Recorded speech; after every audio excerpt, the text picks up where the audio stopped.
The night of June 9th, 1912, was like any other in the small, quiet town of Villisca, Iowa. The air was thick with the sweet scent of summer blossoms, and the gentle hum of crickets filled the twilight hours. Families were settling into their homes, locking their doors, and preparing for a peaceful night's rest, feeling safe in their tight-knit community. The Moore family, prominent and well-liked, had just returned from an evening at the Presbyterian church. Josiah Moore, his wife Sarah, and their 4 young children, Herman, Catherine, Boyd, and Paul, were a picture of early 20th century American life. That night, they were accompanied by 2 young guests, Lena and Ina Stillinger, who were friends of their daughter Catherine. No one could have predicted the darkness that was about to descend upon their home and shatter the town's tranquility forever. The children's program at the church had been a joyful event, a celebration of community and faith that ran late into the evening. Sarah Moore had coordinated the event, and her pride was evident as she watched her children and their friends perform. As the Moores and the Stillinger sisters walked home under the faint glow of the moon, their laughter likely echoed down the quiet, unpaved streets. They arrived at their modest white frame house on East 2nd Street sometime between 9:45 and 10 o'clock in the evening. They were tired but happy, looking forward to a night of restful sleep. They had no idea that a malevolent presence was waiting, an entity of pure evil lurking in the shadows, ready to turn their home into a tomb. It was a night that began with innocence but would end in an unimaginable bloodbath. The town of Villisca slept soundly, unaware of the horror unfolding within the walls of the Moore residence. The streets were empty, the houses dark, save for the occasional flickering gas lamp. Inside the Moore house, a silent predator moved with chilling precision. This was not a crime of passion or a robbery gone wrong. It was something far more sinister, an act of calculated brutality that defied all reason. The killer, armed with Josiah Moore's own axe, moved from room to room with a terrifying calmness. The family, along with their young guests, were bludgeoned to death in their beds as they slept, their dreams turning into an eternal nightmare from which they would never awaken. The very air in the house seemed to grow heavy, charged with the energy of this horrific event. As the sun began to rise on the morning of June 10th, it cast its golden light over a town that was still oblivious to the tragedy. The milkman would make his rounds, neighbors would begin their daily chores, and children would prepare for another day of play. But the Moore house remained unnaturally still. There was no smoke rising from the chimney, no sounds of a family starting their day. A profound and deathly silence had taken hold, a silence that was deeply unsettling. The evil that had visited Villisca that night had done its work and vanished as mysteriously as it had appeared, leaving behind a scene of carnage that would haunt the town, the state, and the entire nation for over a century. The shadow that fell upon Villisca that night would never truly lift. Morning arrived on Monday, June 10th, with the familiar routines of a small town. Neighbors began to stir, the sounds of daily life slowly filling the air. Mary Peckham, the Moore's next-door neighbor, stepped out into her yard to hang her laundry. She noted the unusual quiet coming from the Moore residence. Typically, by this time, the house would be bustling with the energy of 4 children and their parents. The curtains were still drawn, and an eerie stillness hung over the property, a stark contrast to the lively household she knew. She waited, assuming they were simply sleeping in after the late night at the church event. But as the hours ticked by, a sense of unease began to creep into her mind. The silence was too deep, too absolute. By mid-morning, Peckham's concern had grown into genuine worry. She had not seen anyone enter or leave the house all morning. The chickens hadn't been fed, the chores were left undone, and every window remained tightly shut, sealing the house from the outside world. She walked over and knocked on the front door, her knuckles rapping against the wood. There was no answer.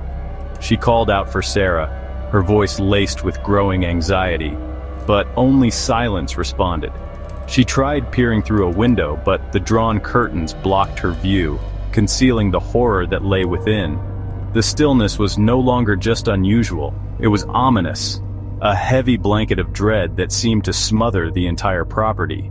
Something was terribly, horribly wrong. Feeling a rising panic, Mary Peckham contacted Josiah Moore's brother, Ross. He arrived quickly, his own sense of foreboding growing with every step he took toward his brother's home. He, too, tried knocking, calling out their names, hoping for any sign of life. When his calls were met with the same deafening silence, he decided he could wait no longer. Using his own set of keys, he unlocked the front door and cautiously stepped inside. The air in the house was stale and heavy, thick with an odor he couldn't immediately place. The oppressive quiet was the first thing that struck him, a silence that felt unnatural and suffocating.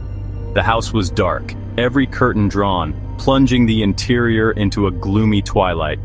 Ross Moore made his way to the downstairs bedroom, where he knew the two visiting Stillinger girls were staying.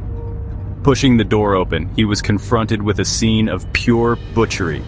The two small bodies lay in bed, their forms barely recognizable beneath blood-soaked sheets.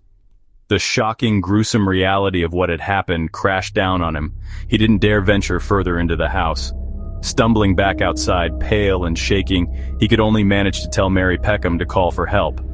The town marshal was summoned, and the terrible secret held within the silent walls of the Moore house was about to be exposed to the world, unleashing a mystery that would endure for generations. The silence was finally broken, but it was replaced by screams of horror and disbelief. When Marshal Hank Horton arrived, he was the first lawman to step into the abyss of the Moore house. The scene that greeted him was one of unprecedented savagery, something a small-town officer could never be prepared for. He moved methodically through the darkened home, his footsteps echoing in the chilling silence. Upstairs in the master bedroom lay the bodies of Josiah and Sarah Moore. In the adjacent room, their 4 children, Herman, Catherine, Boyd, and Paul, were also dead. Every single person in the house, 8 souls in total, had been brutally murdered in their sleep. The weapon, a heavy axe belonging to Josiah, was found in the downstairs bedroom where the Stillinger girls lay. It was still covered in blood, a grim testament to the violence it had inflicted. The sheer brutality of the act was staggering. The killer had moved with a chilling efficiency, striking each victim with the blunt side of the axe, delivering blows with such force that the ceiling above the parents' bed was gouged. The faces of the victims were so severely damaged that they were rendered unrecognizable. It was a level of violence that spoke not of rage, but of a cold, detached hatred. The discovery sent waves of shock and horror through Villisca. As news spread, townspeople gathered outside the house, their faces a mixture of disbelief, fear, and morbid curiosity. The home that was once a symbol of family and community had been transformed into a macabre monument to an unknown evil. The sense of safety they had always taken for granted was shattered in an instant. As more investigators and doctors arrived, the grim task of examining the bodies in the crime scene began. The local hardware store quickly sold out of embalming fluid as the town's undertaker worked to prepare the 8 bodies for burial. The sheer number of victims overwhelmed the small community's resources.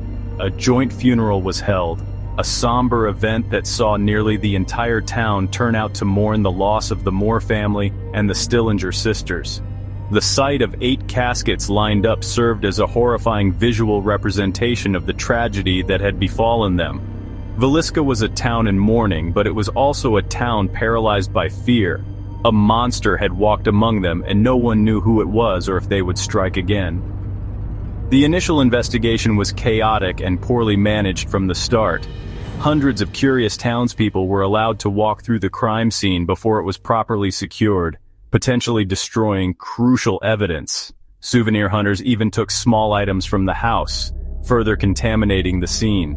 This critical failure in the early hours of the investigation would prove to be a massive setback, one from which the case would never recover. The trail of the killer, already faint, was trampled into oblivion by the very community he had terrorized. The unspeakable discovery inside the Moore house was only the beginning of a long and frustrating journey into one of America's most disturbing and unsolved mysteries. The crime scene inside the Villisca murder house was not just gruesome, it was bizarre. It contained a series of strange, ritualistic details that have baffled investigators and researchers for over a century. One of the most unsettling discoveries was that the killer had taken the time to cover the faces of every victim with bedclothes after the murders. This act suggested a strange sort of remorse, or perhaps an inability to look upon what they had done. It was an intimate, eerie gesture that seemed completely at odds with the savage violence of the killings. Why would a killer capable of such brutality take a moment for this seemingly compassionate act? It was a question that added a layer of psychological complexity to the already baffling crime. Another profoundly strange detail was the killer's treatment of the mirrors and glass surfaces in the house. Every mirror, including the one on the dresser and the glass on a framed picture, had been carefully covered with a piece of cloth or clothing. This detail has fueled endless speculation. Some theories suggest the killer was driven by a superstition, believing that the souls of the dead could be trapped in the reflective surfaces. Others propose a more practical, yet equally chilling explanation. The killer could not bear to see their own reflection after committing such a heinous act. Whatever the reason, it points to a perpetrator with a disturbed and complex mindset, one who was following some kind of internal, twisted logic that made sense only to them. The physical evidence left behind was minimal, but what was found only deepened the mystery. A slab of bacon, weighing about 2 pounds, was found on the floor of the downstairs bedroom, leaning against the wall near the axe. It had been taken from the icebox. A small, uneaten plate of food was also found on the kitchen table. These items seem to have no connection to the crime itself, adding yet another layer of strangeness. Was the killer planning to eat? Was it part of some unknown ritual? Alongside these oddities, a keychain was found on the floor, which did not belong to the Moore family. Despite being a potential clue, it never led investigators to a viable suspect, becoming just another dead end in a case full of them. Investigators also discovered a bowl of bloody water in the kitchen, suggesting the killer had attempted to wash their hands before leaving the house. This act of cleaning up, juxtaposed with the chaos of the murders, painted a picture of a killer who was both frenzied and methodical. They had the presence of mind to lock the doors behind them as they left, ensuring the crime would not be discovered immediately.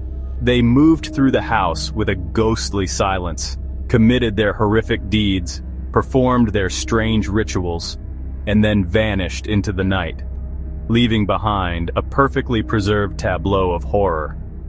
The crime scene was a puzzle box of contradictions, a silent testament to a killer who was as meticulous as they were monstrous. One of the most compelling and honestly chilling pieces of evidence suggests that the killer may have waited for the family to come home, hiding in the cramped, dark attic of the house. 2 spent cigarettes were found in the attic space, indicating someone had been there for a period of time, just waiting patiently in the darkness. The Moore family did not smoke, so these cigarettes were a clear sign of an intruder. The thought of a killer lying in wait directly above the family, listening to them return home, hearing their laughter and conversations before they went to sleep, is a terrifying concept. This detail transforms the crime from a random home invasion into a calculated, predatory ambush, suggesting the killer had a specific target in mind. The attic provides a vantage point, a place of concealment where the killer could remain undetected.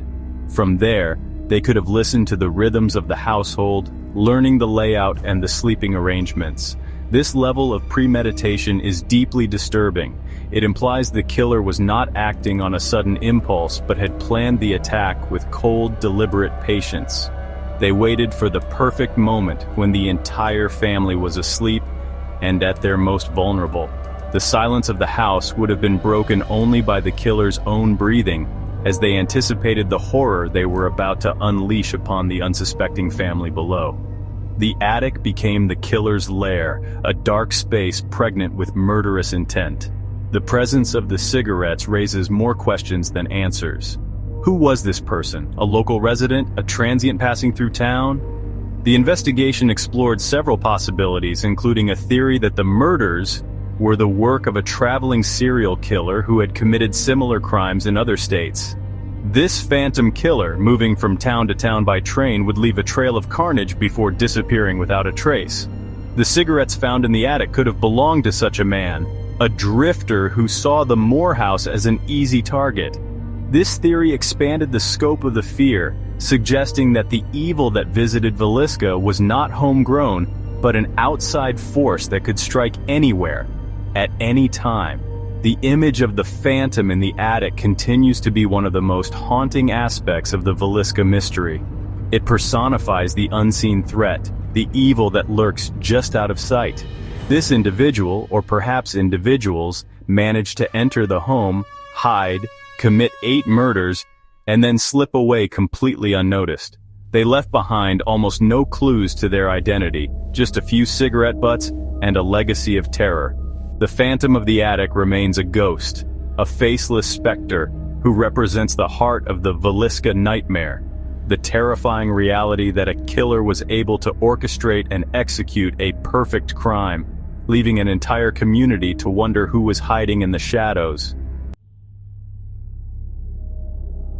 In the days and weeks following the murders, a palpable wave of fear washed over Villisca. The sense of communal safety that had once defined the small Iowa town was completely shattered.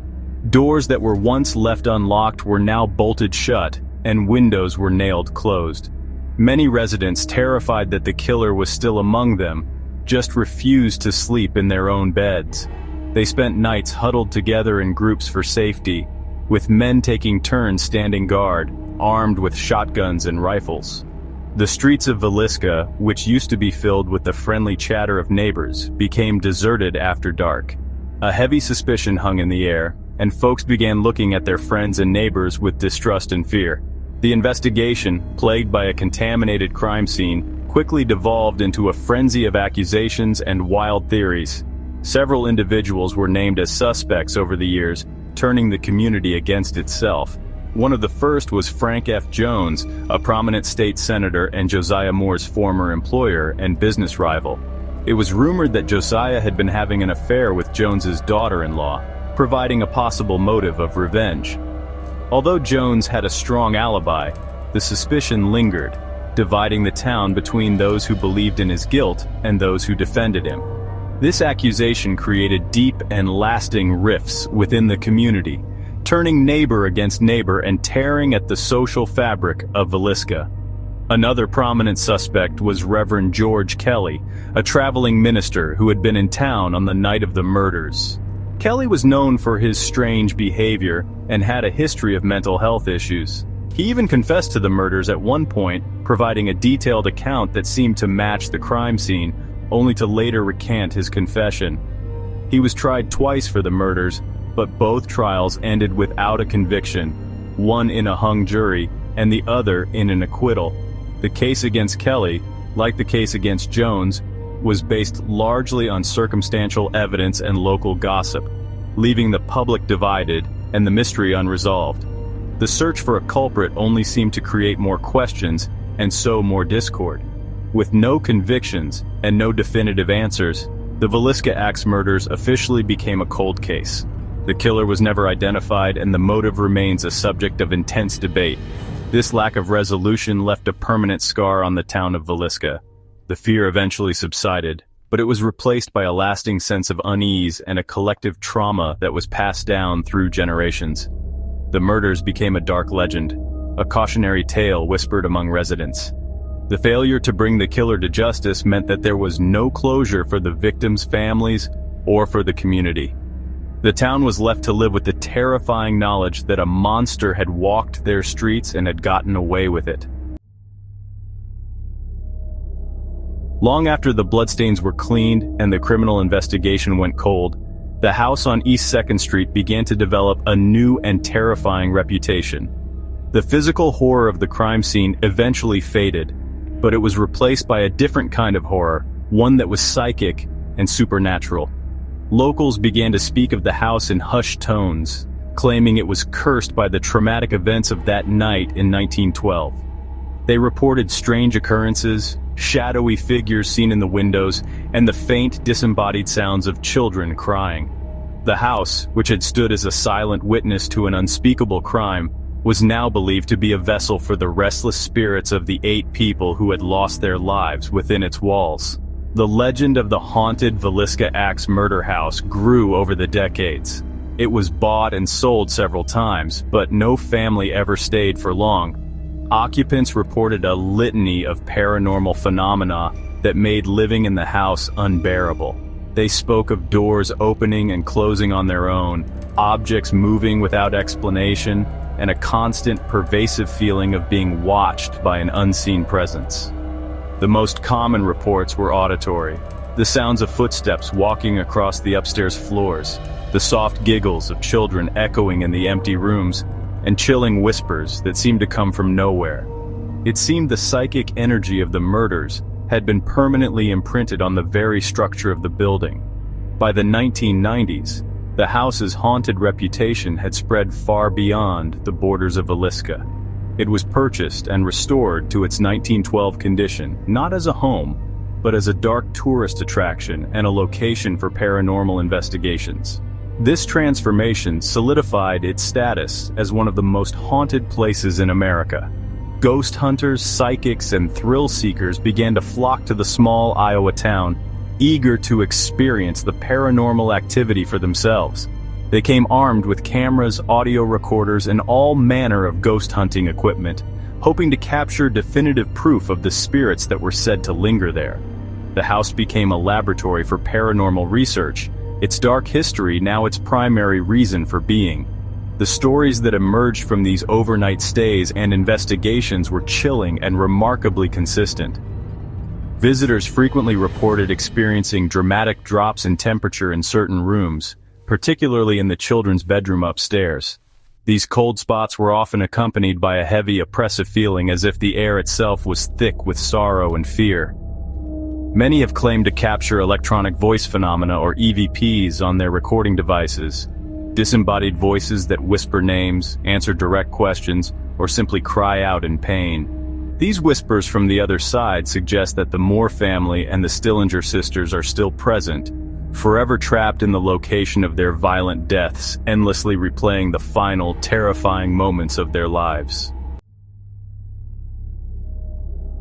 The paranormal activity reported in the Villisca Axe murder house is not limited to subtle whispers and cold spots. Many visitors have reported experiences that are far more direct and terrifyingly physical. People who have spent the night in the house have claimed to be touched, pushed, or scratched by an unseen force. One of the most common reports is the sensation of a small hand grabbing theirs, or the feeling of a child tugging on their clothes, particularly in the upstairs bedrooms where the 4 Moore children and the 2 Stillinger girls were murdered. These encounters are profoundly personal and deeply unsettling, suggesting an intelligent energy that is capable of, and willing to, physically interact with the living. Investigators and tourists alike have documented a wide range of disturbing events. Objects are frequently reported to move on their own. Balls left in the children's room have been seen rolling across the floor, and toys have been mysteriously rearranged. A heavy closet door in the parents' bedroom is notorious for swinging open with force, sometimes slamming shut moments later.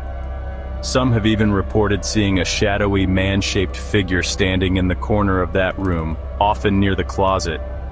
This malevolent presence is believed by some to be the spirit of the killer himself, a dark entity forever bound to the scene of his horrific crime, still lurking in the shadows of the home. The attic, where the killer is believed to have waited, is often described as one of the most active and oppressive areas of the house.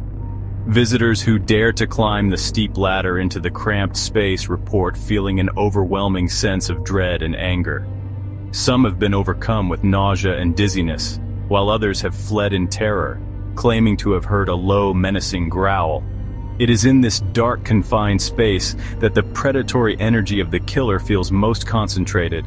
The feeling is not one of sadness or loss, like in the children's rooms, but of pure, unadulterated evil, a residual hatred that has seeped into the very wood of the house. One of the most extreme and well-documented incidents of paranormal violence occurred in 2014, when a paranormal investigator staying overnight in the house stabbed himself in the chest with a knife. He claimed he was possessed or compelled by a dark entity within the house to do so. He survived the incident, but his story added a new and dangerous dimension to the house's haunted lore.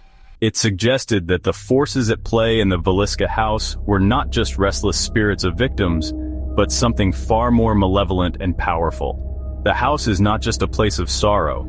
For some, it is a place of active danger, where the veil between our world and a much darker one is terrifyingly thin. More than a century has passed since that terrible night in June 1912, yet the Villisca axe murders remain an open wound on the American psyche. The crime is a chilling trifecta of horror: the brutal slaughter of an entire family, the bizarre, ritualistic nature of the crime scene, and the complete and utter failure to identify the person responsible. The killer, whoever he was, achieved a dark perfection. He slipped into a quiet town, committed an atrocity of unimaginable scale, and then vanished back into the shadows, leaving behind nothing but a legacy of fear and a mystery that deepens with each passing year. The passage of time has not brought clarity, it has only further obscured the truth in layers of myth, speculation, and ghost stories. The house itself stands as a grim monument to this unresolved horror. It is no longer just a historical crime scene, it has become a focal point for our deepest fears about the nature of evil and the fragility of life. The stories of paranormal activity, whether one believes them or not, speak to a profound human need for answers and for justice. Perhaps the whispers in the dark and the moving objects are the desperate cries of the victims, their energy unable to find peace until their story is fully known and their killer is named. Or perhaps they are simply the echoes of a town's collective trauma, a story so horrifying that it has taken on a life of its own. We are left with questions that will likely never be answered. Who was the man who waited in the attic? What was his motive? Was it revenge, a random act of violence, or something else entirely, something born of a madness we cannot comprehend? Why did he cover the mirrors and the faces of his victims? These details are the fragments of a puzzle for which the key pieces will forever be missing. The killer took his secrets with him to the grave, leaving us to endlessly sift through the evidence, searching for a truth that remains just beyond our grasp, lost to the unending night of history. Ultimately, the story of the Villisca axe murders is a haunting reminder that true evil exists in the world, and sometimes it goes unpunished. The house on East 2nd Street is more than just a haunted house. It is a question mark carved into the heart of the American Midwest. It forces us to confront the terrifying possibility that some mysteries are not meant to be solved, and some darkness can never be fully illuminated. The night of June 9, 1912, has never truly ended for Villisca. It lingers in the silent rooms of the murder house, in the chilling tales of ghostly encounters, and in the unsettling realization that the face of the killer will forever remain a shadow.